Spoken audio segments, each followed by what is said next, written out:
Question: what civil code provisions relate to labor and labor contracts?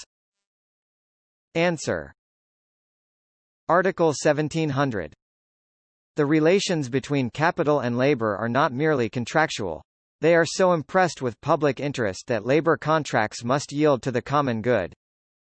Article 1701. Neither capital nor labor shall act oppressively against the other, or impair the interest or convenience of the public. Article 1702.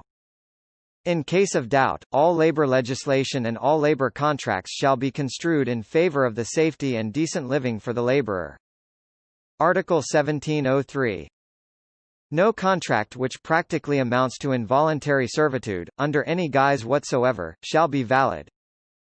Article 1704.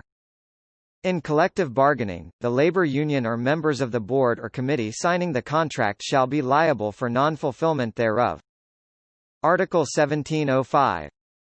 The laborer's wages shall be paid in legal currency. Article 1706. Withholding of the wages, except for a debt due, shall not be made by the employer.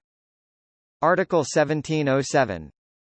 The laborer's wages shall be a lien on the goods manufactured or the work done.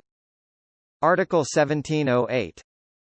The laborer's wages shall not be subject to execution or attachment, except for debts incurred for food, shelter, clothing and medical attendance.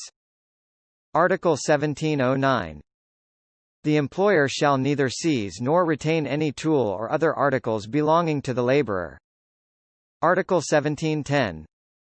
Dismissal of laborers shall be subject to the supervision of the government, under special laws.